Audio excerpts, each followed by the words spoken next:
I'm curious, and I asked Stephen Kotler this as well. Do you think everyone has experienced a peak state or a flow state? Because I'm sure maybe there's people watching or listening that are like, Jamie, I don't know what you're talking about.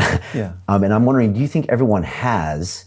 And if they have, do you think they can reflect back to that and say, yeah, I know what you mean, Jamie. When I was there, I did know where I was going, or I remembered things, and then I lost it, and now I'm back. And those are my questions for you. Yeah, so I think the sort of standard answer is that peak states, and flow states is a subcategory of that broader category, of that broader sort of domain, are accessible to everybody. And most people have, almost everybody has had some micro, there's a range, micro to macro. There's the macro road to Damascus epiphany, life-changing. Right.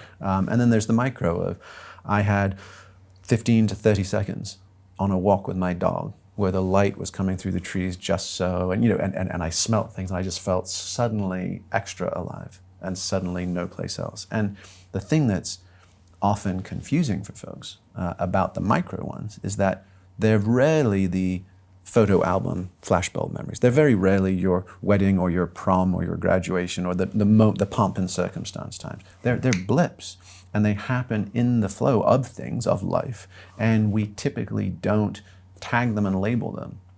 But when we do, we'll do an exercise with people of saying, hey, do a life walk, like literally sort of take a step at a time and describe, I'm in childhood, and describe just spontaneously your peak experience there, and then take another step and say, this was my adolescence. I'm 14 years old, and we're on the soccer pitch, or I'm giving a speech or playing music, and then here I am as an adult.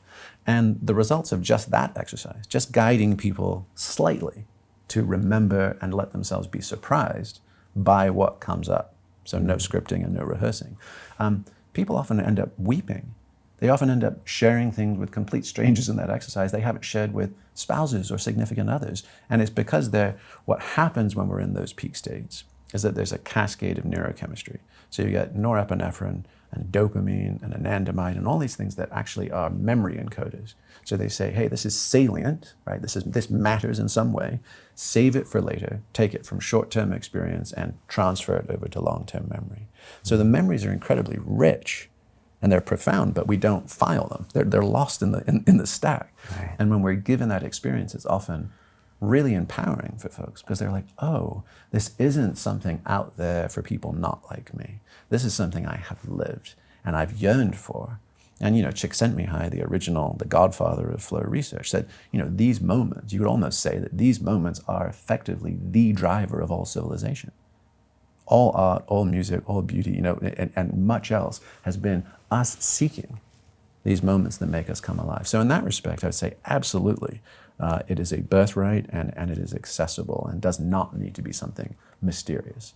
And at this point, to your sense of where are we these days, we've never had access to more ecstatic state-shifting technologies than at any point in human history. We kind of have the keys to the kingdom.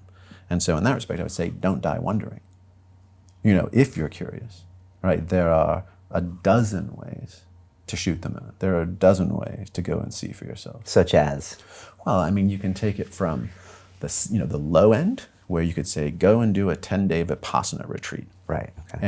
And that takes a bit of time, right? And it's very safe. And you would say, okay, you can go and if you're willing to invest that chunk of time and be comfortable being uncomfortable, you will have some meaningfully different relationship to yourself, your body, and your awareness than you did going in. Near as damn it. A pretty good odds. Yeah. Right? If you wanted to up that, you could say, hey, do something where there's physical exhaustion and exertion. You did an Ironman, right? An ultra run. We lived in the mountains of Colorado, and there's the Leadville 100, right? And that experience is a rite of passage. By 3 a.m. after you've been running for 18 hours, people are out there. And they're emotionally raw and vulnerable. They're ecstatic. It's everything. They're hallucinating. Yeah, absolutely. Right? Yeah, right. And you can do it that way, or you could sign up and register for one of the psychedelic therapy clinics and training, whether that's ketamine therapy or MDMA therapy. You could do something like go into a sensory deprivation float tank. Yeah. So there's lots of ways to shift our states. Go to Burning Man. You could indeed. Okay. I mean, you Go know, to Disneyland. Is there a point where it doesn't necessarily get you there? I mean, Disneyland on acid. Okay. Okay. Gotcha. That works. All right. So something to get you to a peak state. Something to get you to drop, basically, you know, the socially conditioned elements. Something to get you to shut off your default mode network, which is kind of your inner mind chatter. Something to bring you into as vitalized and aligned a body as you can help support. Right? And something to give you access to information, right? That sort of that peak experience of heightened information, awareness and processing. Those things are, you know, generally speak for themselves after that.